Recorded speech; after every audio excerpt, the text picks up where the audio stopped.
Hello, my name is Dr. Luke Helker, Assistant Professor of Percussion at Fort Hays State University. This video is going to look at the xylophone excerpt for this year's KMEA All-State Audition, which is Kola Breugnon by Dmitry Kovalevsky. This is a really fun but challenging excerpt that appears on almost every orchestral audition. It's fast, has diatonic and chromatic passages, and a whole host of other things we're going to talk about in this video. So, without further ado, let's get started. When it comes to mallets, even something like xylophone has a lot of options to choose from. So we want to consider not only what instrument we are playing, which is the xylophone, but also what is the xylophone doing in the excerpt, or who are we playing with? In this case, we're playing along with the strings. So we want to find a blend, I think, of both, warm legato capabilities with the bright, sharp articulation of the xylophone. So how can we achieve this? Well, I think a rubber mallet, is going to be a little bit too dull and quiet, even a hard rubber mallet. So I wouldn't recommend one of those.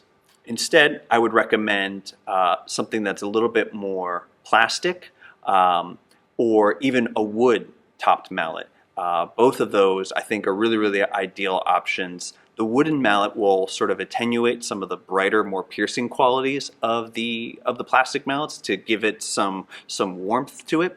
But if you only have access to plastic mallets, then I think that's a really safe bet for this excerpt. Even though the dynamic range of this excerpt is largely between forte and fortissimo, there's still a lot of space in between for us to shape the phrases. You'll notice that there are some crescendo indications as we are ascending the instrument, often leading towards a downbeat, most of which have an accent on them. So really make sure that you are showing us how the phrase is building towards those moments. For sticking, I tend to start with my right hand, keeping it on the lower manual of the keyboard while my left hand stays on the B flat. When it's time to move, continue to use alternate sticking throughout. Pay close attention to whether or not some notes repeat. Some of the notes that are played while ascending the scale are not quite the same on the way down. There are accidental markings throughout the excerpt, so really pay attention to these. I hope this video has helped you understand what to look out for and how to practice. I've linked a checklist into the description of this video that recaps most of these talking points.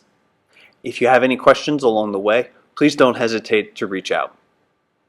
Good luck and happy practicing.